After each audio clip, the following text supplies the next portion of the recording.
probably remember better. Yeah, most probably.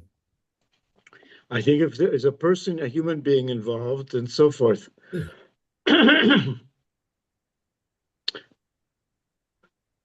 Good, but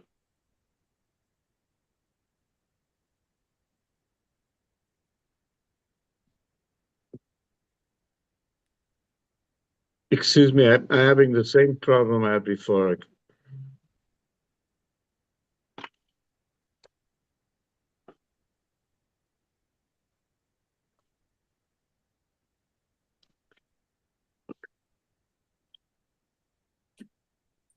Go, good on you.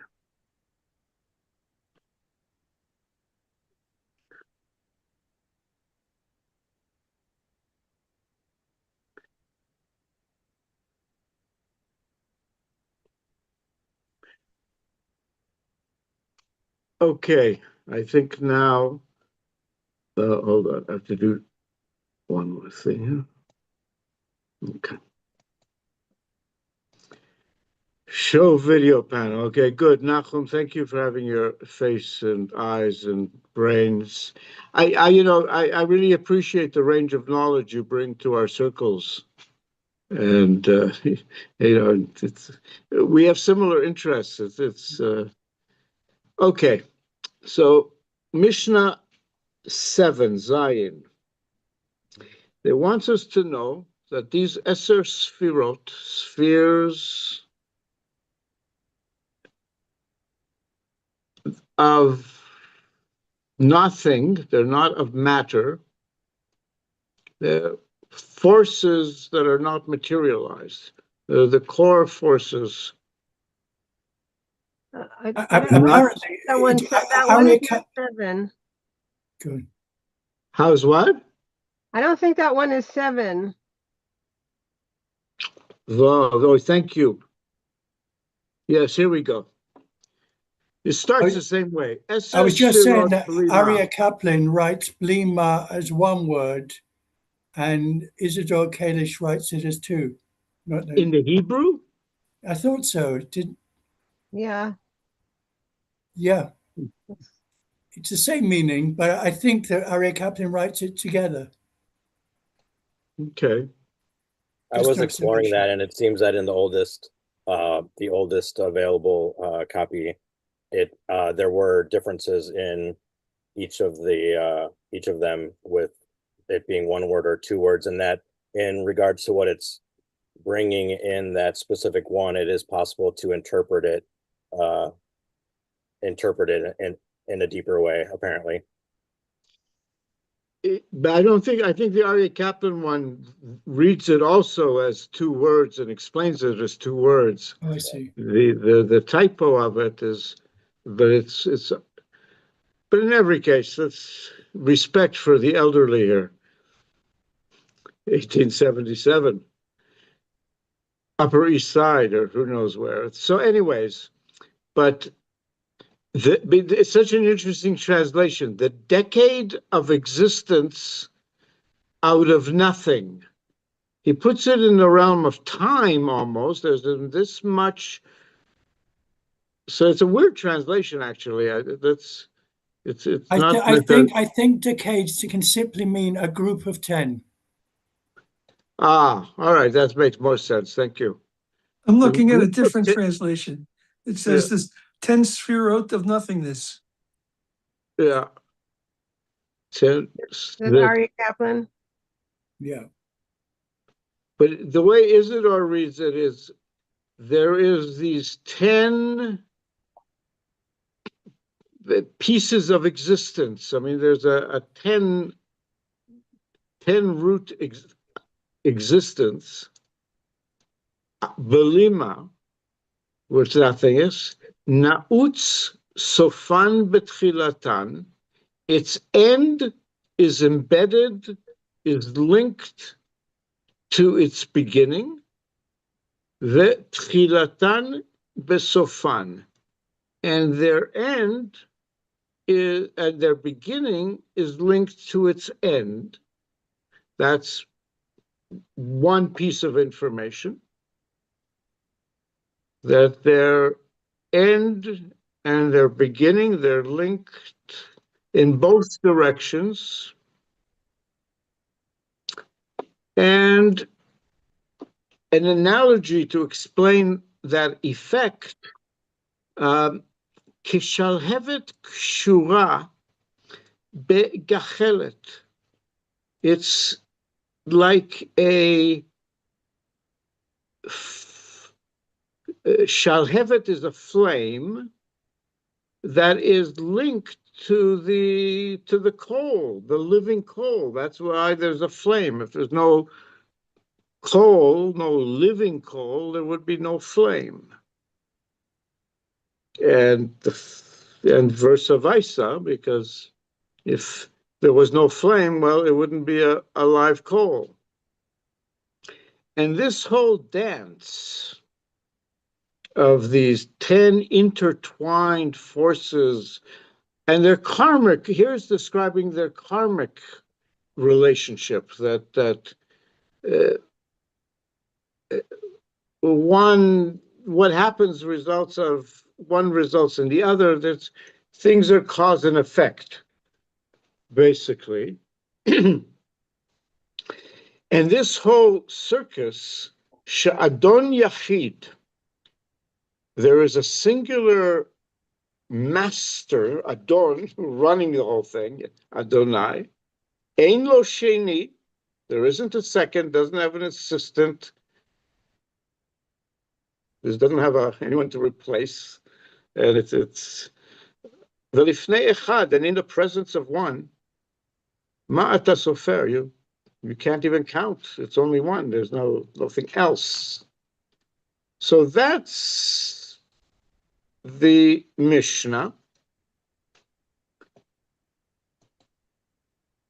And okay, I just got to look at the camera here so I can see people as well. Let's see. Oh, no.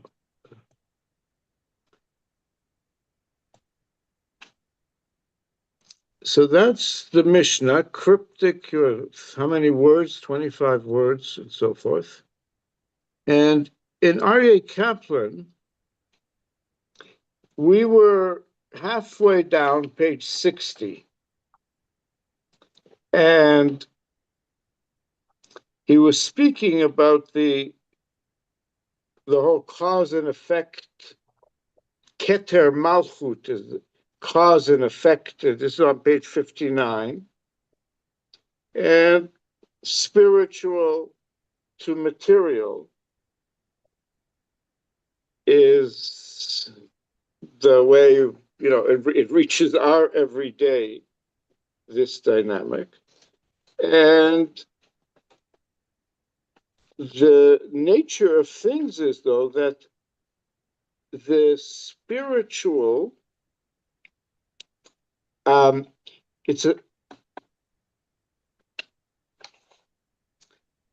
let's begin again, with your permission, the top of page 60. Because it basically explains well. We left off was 2/3 through, but let's start right from here. The way things are created, because the question is why was space created? Sefer Yetzira here is saying the first creation was space and time. So what was this necessary for? So here he's explaining. In reality, the creator and the human are worlds apart. Just like the heavens are higher than the earth.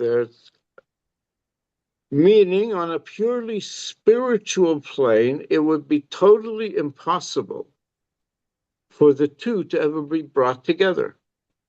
The creator and the human, the material human. And because of that, in order to make it possible to have a connection between the creator and the created, and especially the conscious created, the Creator created the concept of space. He made space so that things could be, and spiritual things can be bound to the material. That's the spiritual, you can take it anywhere, it's spirit. And so you can link it to the material. And so you can create the soul bound to the body. Now, in pure physics, two opposites, maybe I'll make the screen a little bit bigger.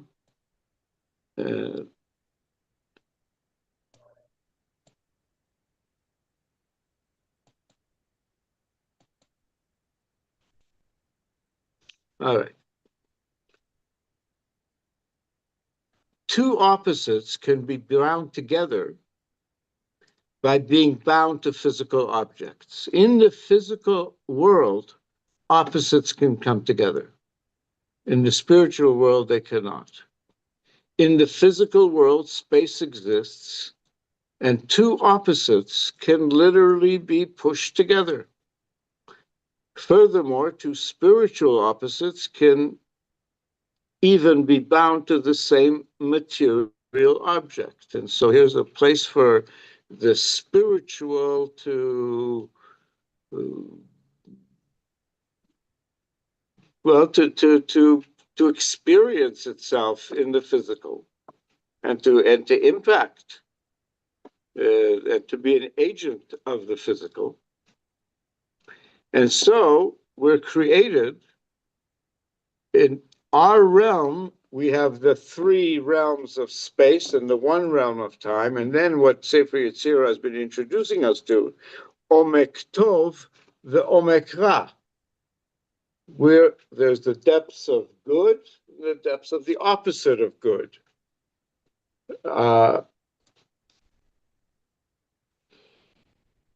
And so we're living, that's what freedom is. We're living, the other things are fixed, but it's in this area that the human experience has significance, because we are built with a Yetzer Tov and a Yetzer Hara. Love, anger, I don't know what categories you could say otherwise, but construction, destruction, love, hate, Yetzer Tov, Yetzer Hara. And in a spiritual world, these are poles apart. There would be no meeting between the Tov and the Ra, and there wouldn't be any transformation of the Ra. The Ra would, nothing could ever fix the Ra. I think that's an important point in this. This actually makes it possible. But now the Tov can end Ra, and we can have complete Tov. And that's what we're here to do, basically. If you want to break it down to its most basic thing. So now the archetype of the spiritual world is the angel. Just I have to take their word for it. I don't know anything about angels. An angel has no body. I mean, the word angel is a bad word. The word in Hebrew, malach, is more like a messenger. And that's what angelos means in Greek. I would think, yeah. It means messenger.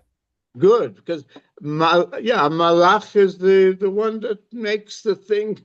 It's like a messenger. So it's only here. So angel has no body. An angel can't have both good and evil.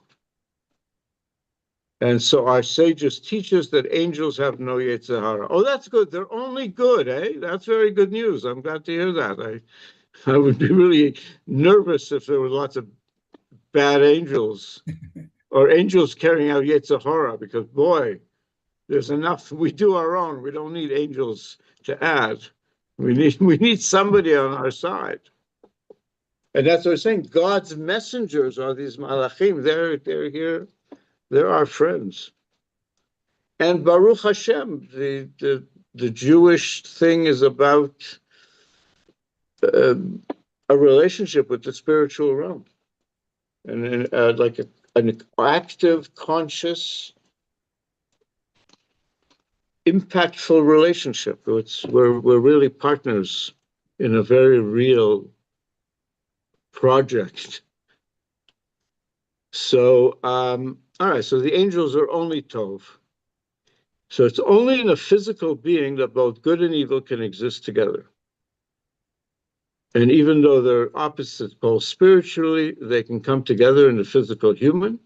And one reason why the Creator created man in a physical world was to give us full freedom of choice, with both good and evil as part of our makeup. That's otherwise it wouldn't be interesting. Without a physical world, these concepts could never exist in the same. The fact that good and evil can exist in the same physical space also allows good to overcome evil in this world. This is the Torah part of it. Here again, this is only possible in the physical world. In a purely spiritual arena, good could never come close enough to evil to have any influence over it. In the physical world, good and evil can exist together, and good can therefore overcome evil. Evil is not going to make it easy for the good to do that. But it'll make the good really good at doing that, and then the good will be truly good. So it's quite an amazing battle. Because in many cases, the evil is maybe more committed to the task, or they got more passion driving them. The good is so it can be just in the head. So how do you describe an evil person? Is it somebody who's Yetzira has got them in its grasp? Yes. That's what's moving them is the Yetzira. And I mean, we all have a Yetzira, right? I mean, but it's not. I don't know. Yeah, but by definition, from what you've just read, an evil person can always be overcome by goodness. Yes. Yeah. Well, that's why the evil exists, so that the goodness will overcome it. It'll grow the good. It's the food. It's the nurturing of it's what grows the good. Very good. So, it's a little rough. It can be pretty painful sometimes, but still, this is the system the Creator created. It's an amazing system, and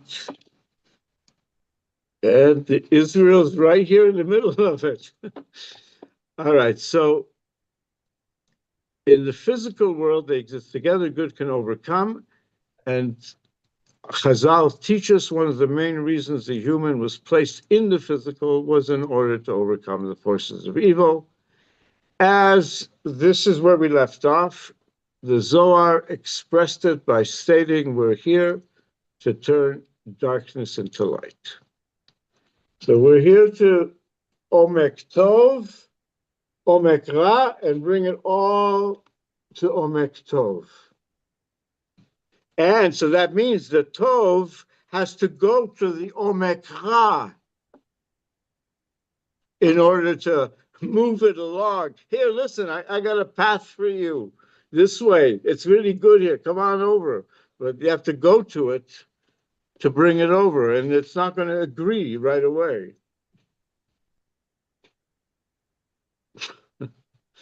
So, all right. So that's as far as we got. Now let's just continue with the Holy Rabbi Aryeh Kaplan, Aliyah Shmato. Thank you so much for all the extraordinary. He brought out most of the main texts of Kabbalah for this generation, for people that want them. He brought out the most precious Torah books. And his translation of the Chumash in and of itself is a work of geniuses. The entire concept of the non-physical is very difficult to comprehend and may be clarified by a remarkable teaching of our sages. The non-physical being the Sefirot. The Midrash tells us one angel cannot have two missions, and neither can two angels share the same mission. So every angel only has one mission, its mission. And this teaching brings our discussion into focus. The angel is the archetype of the non-physical being. When we speak of an angel, we're speaking of an entity that exists purely on a spiritual plane. Angels can only be differentiated only by their missions, that is, by their involvement and attachment to some physical thing.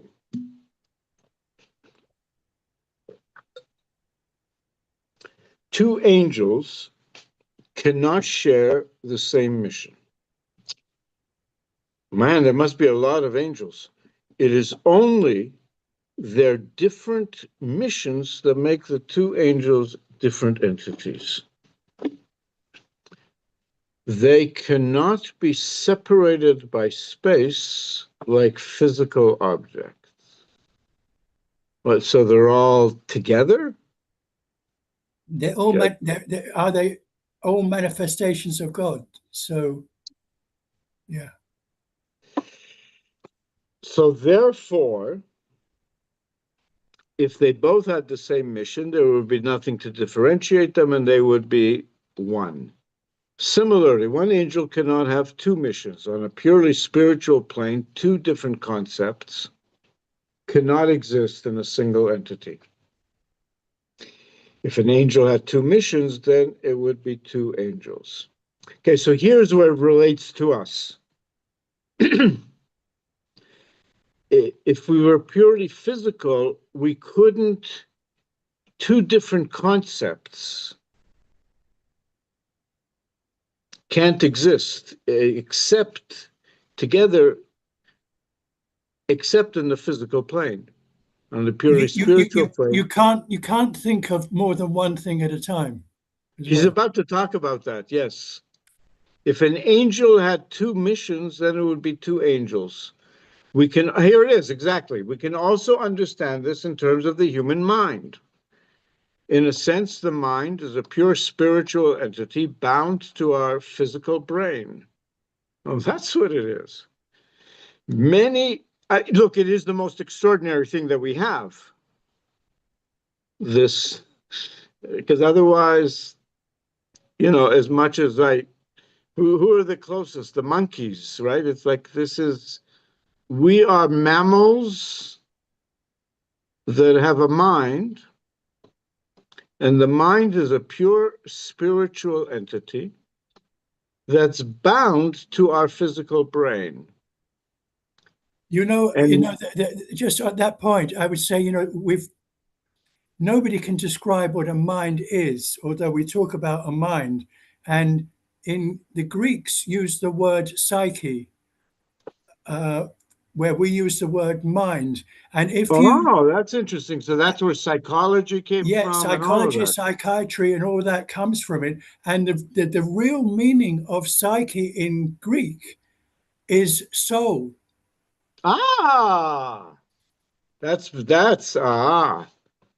Okay, so that's important because, yeah, I think so really, psychology is the study of the soul, but not a lot of psychologists realize that.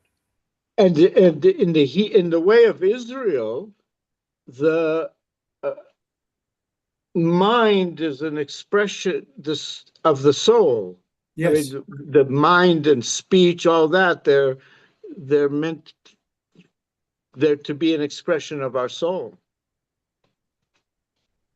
And Rav Kook was the perfect example of that, because he like his soul was flying freely in Just was. It was a I think extraordinary. a lot of mental health problems could be dealt with in a good way if people realize that they don't actually have a mind, they have a soul. You know, they can consider Yeah, it at a I think spiritual I think level. it's very true. I think there is a whole yes.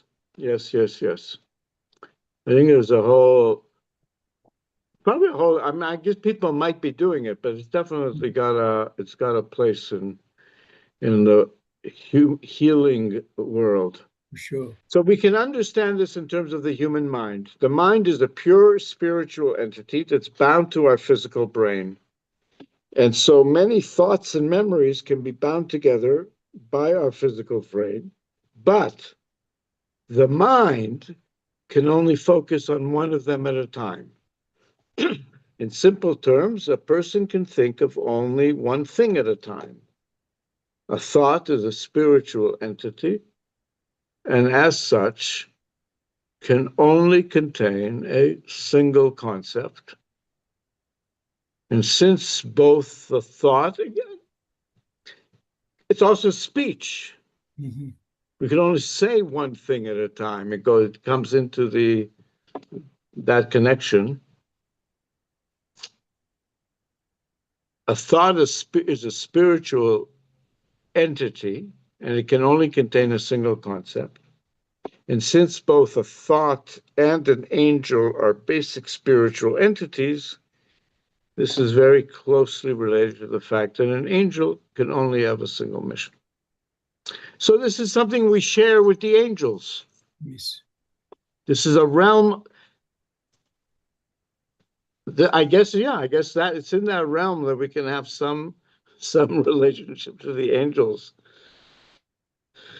For a similar reason, angels have no way of knowing anything that doesn't pertain to their particular mission. An angel may be created initially with a vast storehouse of knowledge, but it has no way of increasing it, at least not beyond its own sphere of activity. And thus, for example, we find one angel asking another one a question. And here in the book of Daniel, one angel said to the man who was dressed in linen, "How long shall it be until the end of these wonders?" Oh, so the man is able to, this is a realm where, well, no, why is it asked? Let's go to the source and see the thing, which I have it here. And let's look at that vision because, where is it? Daniel. Hold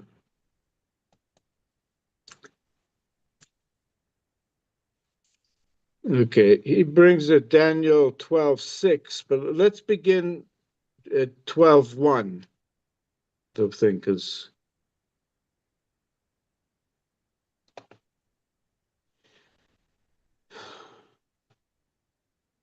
oh.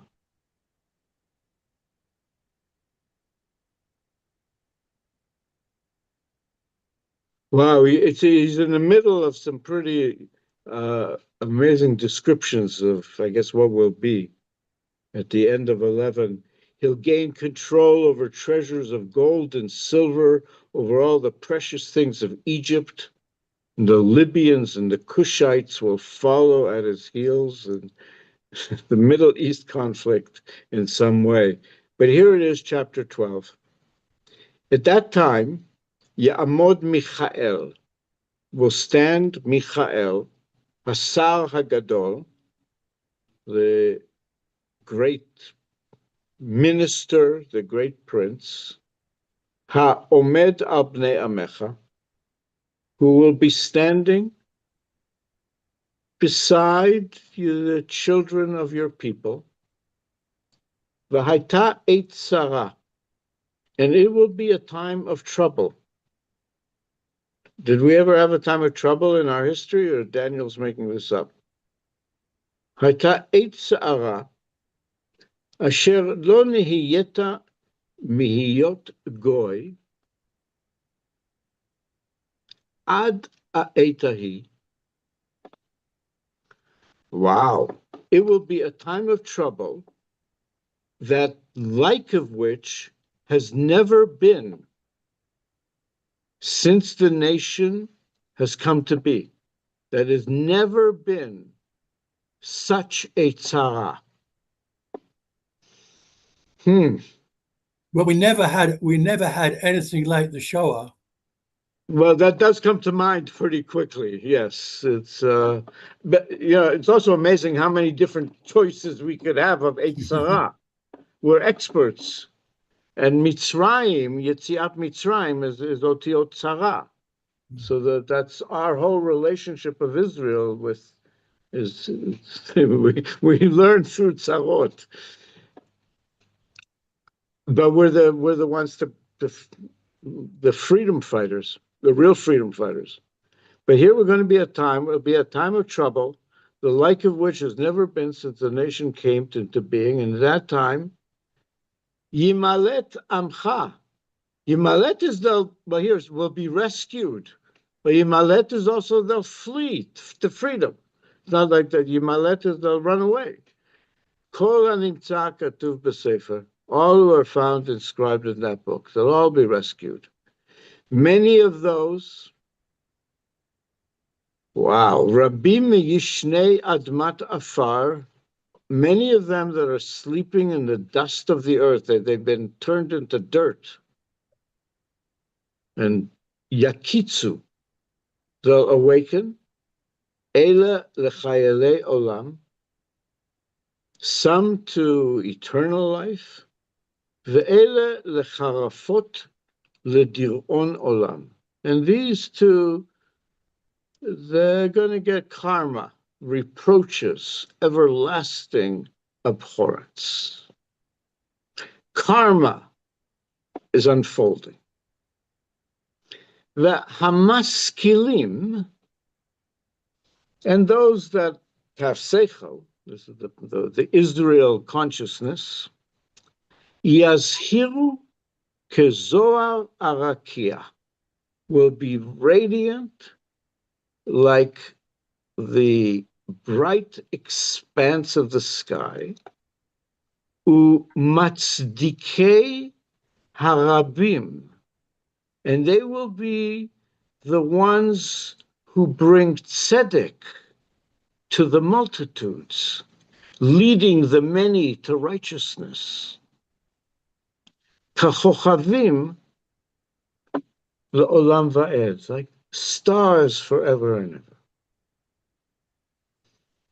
Well, I'm hoping they do that soon. Matzdikei harabim, that's such a beautiful role to play in the world, to be the matzdikei harabim, to lead many to righteousness. Ve'ata, so this is God talking to Daniel, because here, ve'ata Daniel, stom advarim, keep these words secret. Ve'chatom a sefer, and seal the book ad 8 kates, until the end of days in which you're supposed to open the book. And Rav Kook is explaining to the world, we are now at 8 kates. It's now time to open the book. That the Vilna Gaon, Isaac Luria, they're all that teaching that now we're at 8 kates. The return to Israel is the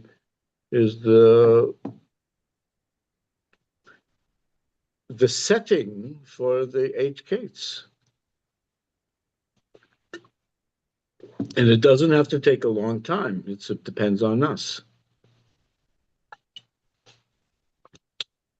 And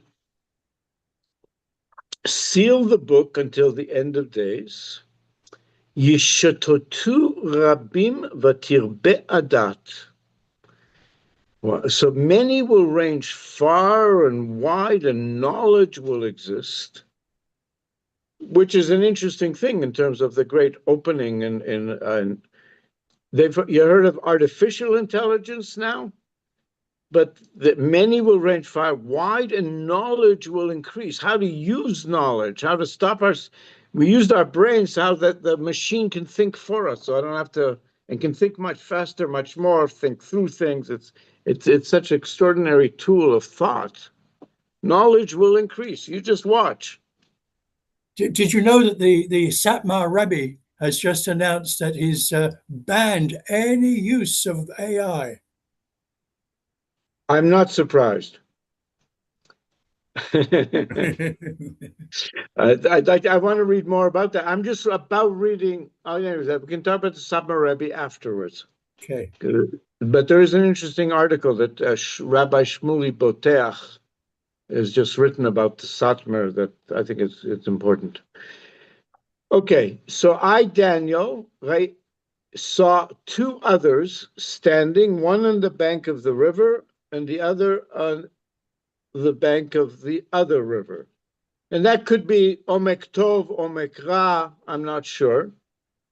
But this is the verse that Rav Kook brought, or that Sefer Yetzira brought. And one of the figures, who was clothed in badim, linen, even from then they knew linen was good, that was above the waters of the river, he asked, Vayomer Laish. Oh, so it's the angel, one of so one, is that a third person or is one asking the other one?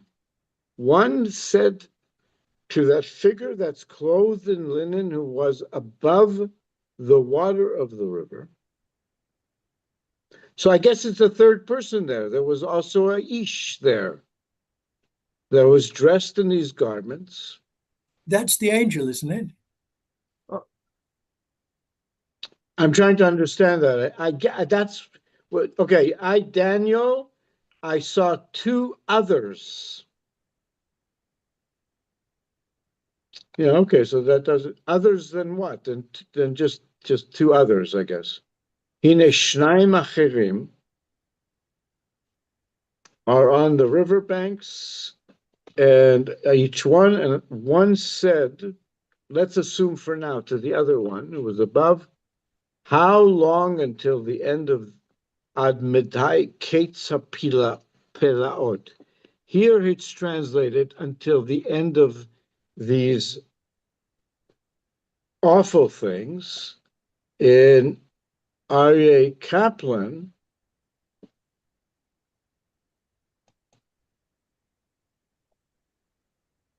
I'm sorry. The end of these wonders.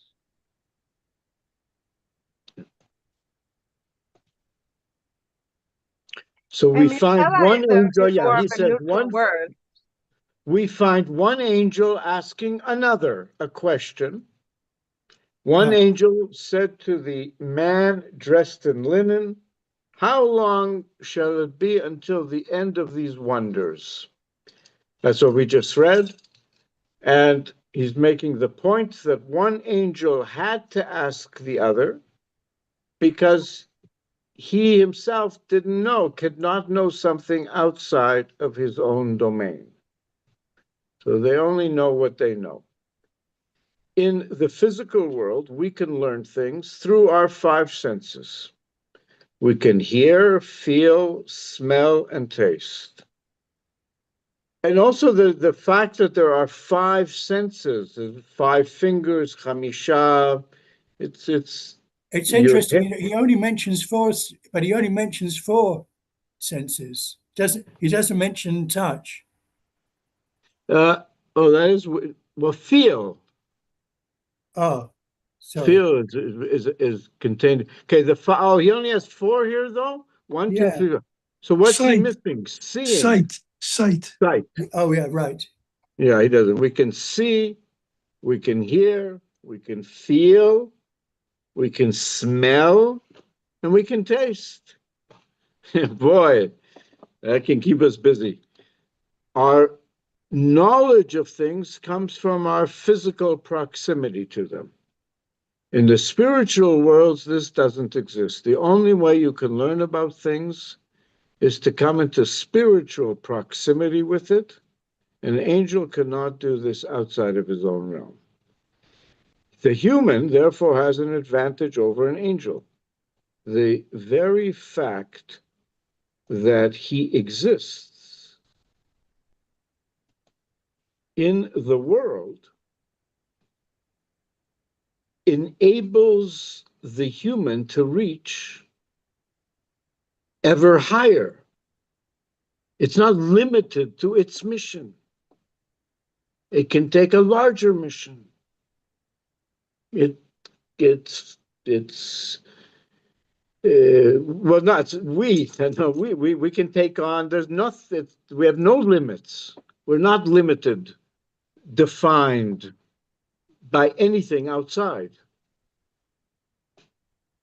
So that's our advantage over an angel. And the fact that we're here in this lower world. All right. Yeah, because we actually have, we just have a lot, we have a lot more. Enables us to reach ever higher. There are concepts of good that are decreed by the Creator, and as his decrees, they're intimately bound to him. I assume he means not to kill, not to do good and not to do bad. It's the Creator defines, well, what is good is that which benefits, that which adds, that which helps. Bad is that which harms, hurts, lessens, makes less. So there are concepts of good that are decreed by God, and those are decrees, they're intimately bound to him. And through that, when we physically involve ourselves with those good concepts of doing good in the physical world, using my soul, directing the physical world, myself and whatever I can influence to the good and bring to do, let's cooperatively and all of that. But we're here to be angels, to be masters of action. We're gods. We're the little gods down here. This is, we really are. And so when we are binding ourselves with all doing good in everything we do, we are literally binding ourselves to the Creator. And in that way, we achieve a closeness that no angel could ever hope to reach. It's, I mean, we can reach a closeness as Abraham, all our prophets, he wants to speak to us. God is a good conversationalist. He wants to speak to us. We created us in order to have someone to talk to. Otherwise, it was that was the only thing that was missing for the one. Was another one to talk to communicate with.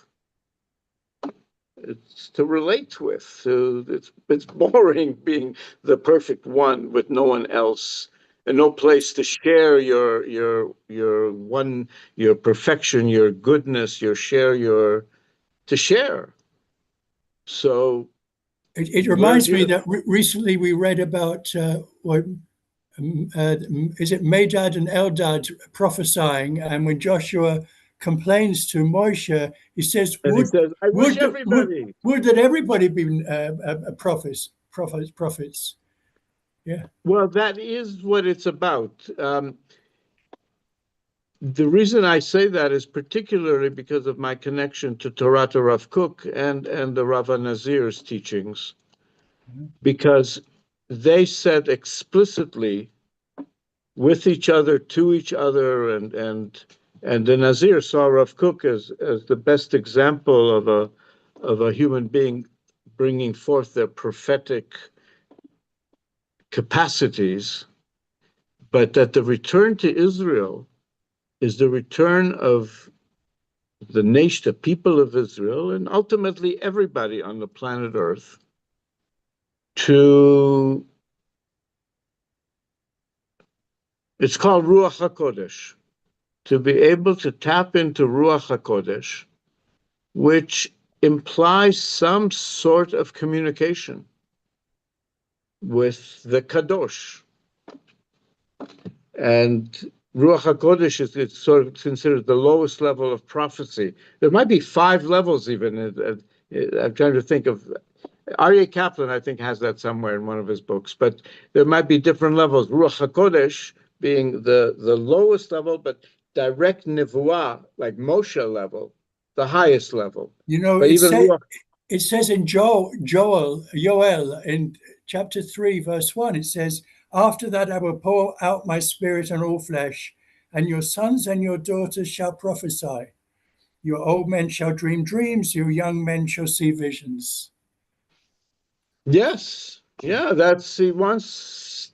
Yes, all of that. That's a return to is, and that's what Rav Kook and the Nazir were saying, and with each other and to everyone. The return to Israel is the return to Ruach HaKodesh and Nevuah, but it's you step by step. But it is the opening to that. But Aryeh Kaplan really stresses that the original prophets, they weren't born prophets, they practiced, and they practiced using different meditation techniques. And also whatever else they practiced, but they needed to, yeah, it was a soul, the soul wanting to come close to God. There were schools of prophecy. Yeah. We were that. This is our expertise, and with as much as we're good at math and science and philosophy, this is really what Israel came into the world in a huge way and did this in a huge way. It's not just one person. We had a couple of thousand years of this living connection. And what the news is now we're returning to that. And so, yeah. All right. So an angel is assigned to one spiritual state. He has no way to rise any higher.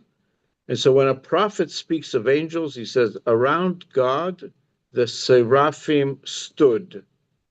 They're described as stationary. They're standing there. But when God speaks to a human, he says, if you walk in my ways, Hitalech bidrachai, because we can go the Omek Tov or Omek Ra road, or any variety of it. We can go in all directions. So if Zechariah says, let's look at Zechariah because it's a beautiful prophecy. And they're really, this is the age where they're returning to this. And again, it needs to be studied more. One of the innovations of Merkaz Harav, Beit Rav Kook, was the learning of Tanakh. It was the first place they started to learn Tanakh again. And Tzvi Yehuda, Rav Kook's son, I think that was one of his strong areas. But they became, Tanakh, they really became Tanakh experts and returned back. But here's Zechariah. Let's find Zechariah. Here we are. And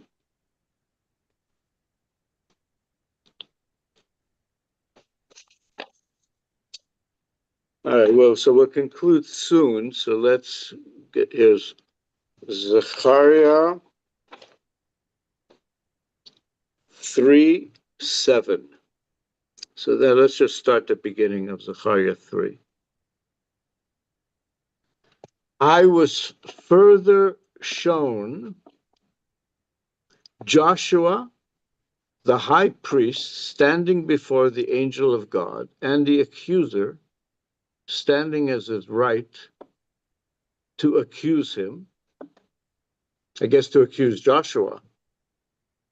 But the angel of God said to the accuser, God rebukes you, you accuser. God who has chosen Jerusalem rebukes you. you accuser, for this is a brand plucked from the fire.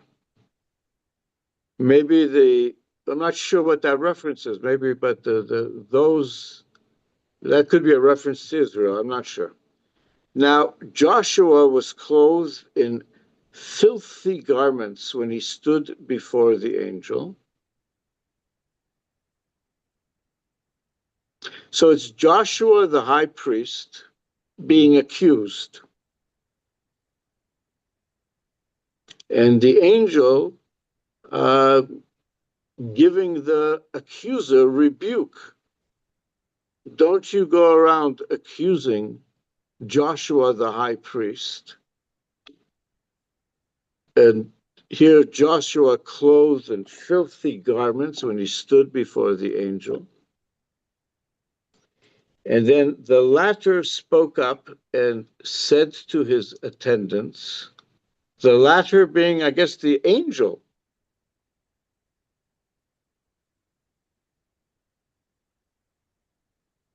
take the filthy garments off him. And he said to him, see, I have removed your guilt from you, and you shall be clothed in priestly robes. I think, wasn't this referring to his family? A lot of them had intermarried in Babylon in the interim. I think that's what the filthy garments were. Is that right? Yeah, I'm not remembering sure. that. I think his two sons, Right. his two sons. Uh-huh. And What about the? they had married out Ah, in it, Babylon. So it that was happens. what It happens to the that was what best the of us. stain was on him. Uh-huh. All right. And then let's keep going, because he says it's verse 7 that is being quoted here. And he said to her, here, I'm removing this guilt from you. You will now be clothed in priestly robes. That's a good stage. And then, wow. And then the Creator gave a special order. Yasimnu tsanif tahor al rosho. Put a pure diadem on his head. And a diadem is like a type of diamond, right? So it's a crystal stone of some sort. Yes. I'm sure there's a diagram of a diadem, of a pure diadem, but it's something that's it must be a tremendous reflector of light. A diadem is a jeweled ornamental headband or crown worn by monarchs and royalty and is a symbol of sovereignty. It says here. So it's some sort of crown here. This Which could be the is earliest source it's of that. jeweled. It's bejeweled. Is it, on his head, and you put that on head, a tahor al rosho, ve'yalbishehu b'gadim, and then they placed this diadem on his head, and they enclosed him in the garments, the malach Adonai Yudke Vavke Omed. And the angel of God was standing there as the attendants were doing this. Who are the attendants here? I guess the angels. I guess there's every angel with everyone with their mission, and then we get to the verse that not Rav Kook, Sefer Yetzira was Ari Kaplan was quoting, and then Ko Amar Hashem Tzvaot, and thus said the Lord of Yudke Vavke Tzvaot, which is a particular character of one of the, I guess, the 7 basic names, so it has its own specific meaning.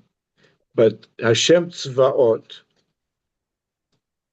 I guess it's the creator that's in the relationship with us in this physical world in terms of his because it's the Lord of hosts. It's often associated also with the Lord of war, the God of war is usually associated with Tzvaot.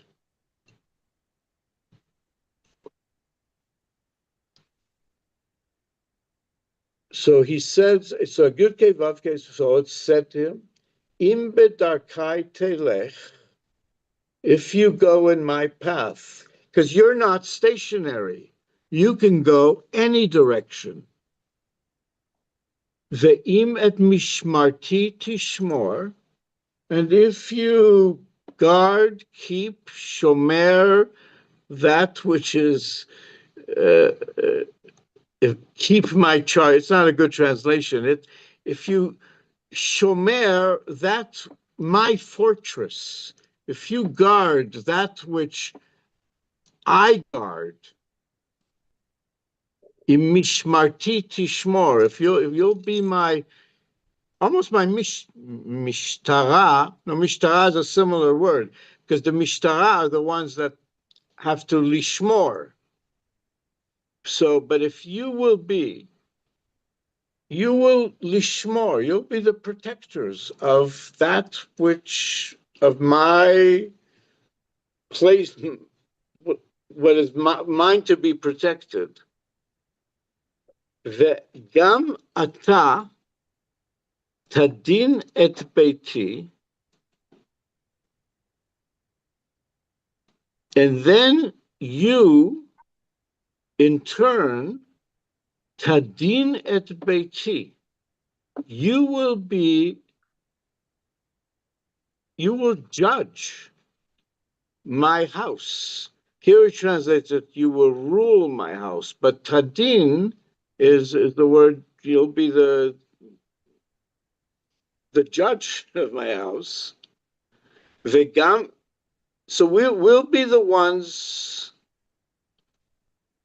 responsible for judging. And if evil is doing evil, we have to, we can't, you have to judge it. You have to take responsibility for it. I think that's all implied, that we will be that for the world. And gam tishmor et chetzerai, and you will also protect my garden, my court, my outside part of my house as well. It will be God's protectors for divinity and the divine and everything that's implied in that. And if we do that, natati lecha mehalchim, and this is what he was quoting, I will give you a place, how does he translate here? I will give you a place to move among those who are standing here. Natati lecha mehalchim bein ha'omdim ha'elu. I will permit you to move about these attendants. While the attendants are all in one place, you will be able to move, from one to the other, and they'll be your attendants, but you'll be able to go to all areas. You'll be like me, but down here. That's the that was the vision. That we'll go back to the text. So then he says, I want to just read a little bit further, because that's such a, it's really our fullest manifestation of what it means to be a human being doing this. So hearken well, O high priest Yehoshua, you and your fellow priests sitting before you. Those men are a sign that I am going to bring my servant the branch. We're going to be given the hand, so we're going to be given the keys to the creation, as it were. And let's go back to Ari Kaplan and just in that. Because he's describing here God saying to the human, if you are walking in my path and everything we read there, I will give you a place to move among all those that are here. You'll be you'll be moving around the spiritual realm, the angelic realm. You'll be operators. These angels will be at your service. God was showing the prophet a vision of stationary angels and telling him that he would be able to move among them. The human can then move from level to level. Angels are bound to their particular plane. And there are many levels in the spiritual world. And if it's only the spiritual world, there'd be no way for all these levels to come together. The only possible, the thing that can possibly unify all these levels is their relationship to the physical world. The physical world is the playing field for all of those spiritual forces. And I think we'll end with this paragraph. In order to reach the highest level of holiness, the human has to become part of the physical world. Because when we obey Hashem's mitzvot, we attach ourselves to the same physical objects as the one who gave the mitzvot. And in obeying these mitzvot, we attach ourselves to the Creator to the greatest degree possible, and we are thus able to scale the highest spiritual heights. As this is the symbolism of Jacob's dream of a ladder standing on earth whose top reached the heavens. And that was the beginning of the relationship with Israel. At that dream, he says, this is where I'm connecting with you. And that dream was on Har HaBayit, right? Mm-hmm. When he first came on Har HaBayit. Yes. And it was only through it's only through all our earthly deeds that we can climb the loftiest heights. And so the different levels of the spiritual world, all the rungs of the ladder, can be only bound together when we're standing on earth. The Sefirot are not physical, but do not appear to be attached to any physical concept, but they are. We'll go back into that, but they are the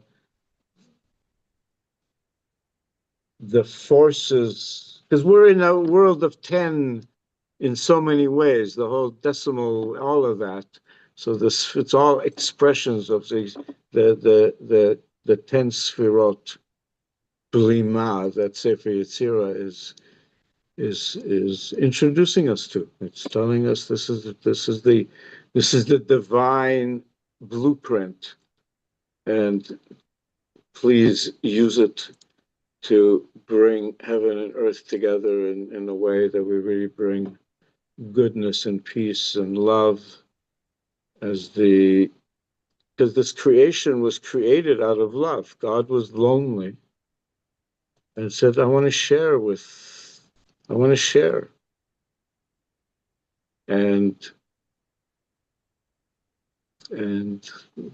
you know, we certainly have been I don't know, we realize the cost of the freedom that we've been given, because it's the freedom to do bad is equally, is the same level as the freedom to do good. And in some ways it has its own, it's the Yetzira really has a certain something that gives it a passion that maybe the good doesn't have. It's terrible. I guess the evil wants to be much more evil than the good wants to be good, because the good doesn't want to get into a fight with the bad, so whatever, but something is keeping it back. And Israel, we're here in order to explain, to understand that the blueprint of the world is that the power of good is in our will, in our consciousness, in our heart, in our hands, and in manifesting it on all those levels. We are Yud Kei Vav Kei in here. When we are the Mehavim, we're the ones bringing the world to be. So may we be blessed to bring it to Geula Shleiman, to the Edenic experience that God wants all humankind to have. B'mihira b'yameinu v'nomar. Amen. Amen. Amen. Amen. Okay. Thank you. Thank you. Well, Good luck. couldn't be better said. Yasher Koach. Thank you so much. Well, it's what this book is telling us. I mean, I'm just, but it's telling me and it's telling us. That's it. Look, I'm going to turn off the thing, but we can filter. We can feel. Anybody wants to talk, we can talk even for a few minutes.